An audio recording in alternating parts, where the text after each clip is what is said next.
মৰিয়নি নকছাৰী জাতীয় বিদ্যালয়ত অনুষ্ঠিত কৰিলে বহাগী বিদায় উৎসৱ।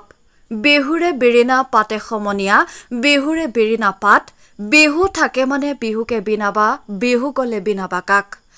বিহু অসমীয়াৰ জাতীয় উৎসৱ।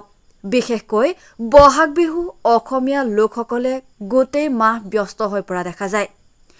এই বহাগ যেতিয়া আমাৰ মাজৰ পৰা লাহে লাহে আঁতৰি যায়, তেতিয়া সকলো অসমীয়াৰ মন প্ৰাণ নিথৰ হৈ পৰে। মৰিয়নি নকছাৰীৰ এখন অসমীয়া মাধ্যমৰ ব্যক্তিগত বিদ্যালয়ত ছাত্ৰ-ছাত্ৰীসকলক বিহুৰ সম্পৰ্কে কিছু আভাস দিয়া মানসেৰে অনুষ্ঠিত কৰিলে বহাগী বিদায় উৎসৱ।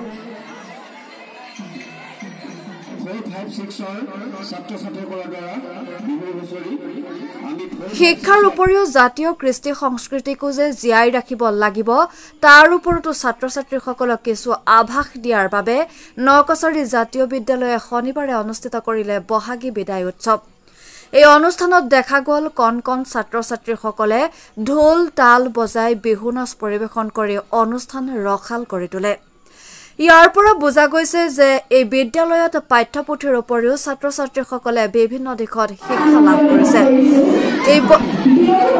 এই বিদ্যালয়ৰ পৰা প্ৰতি বছৰে বহু ছাত্ৰ-ছাত্ৰী সুখ্যাতিৰে উত্তীৰ্ণ হোৱা দেখা গৈছে। এই অনুষ্ঠানটিৰ বিষয়ে বিদ্যালয়খনৰ অধ্যক্ষা ৰাজশ্ৰী বৰুৱাই কিছু মন্তব্য আগবঢ়ায়।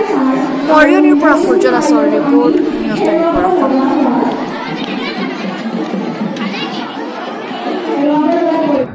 এখন মাতৃভাষা মাধ্যমৰ পূৰ্ণাংগ পৰ্যায়ৰ বিদ্যালয়, গতিকে অসমীয়া ভাষা সংস্কৃতিক জীয়াই ৰখাৰ মানসেৰে ছাত্ৰ-ছাত্ৰীসকলক উঠি নতুন প্ৰজন্মক আমাৰ জাতীয় কৃষ্টি বিহুৰ লগত পৰিচয় কৰাই দিয়াৰ লগতে ঢোল পেঁপা গগনা লগত পৰিচয় কৰাই দিয়া আমাৰ এটা কৰ্তব্য।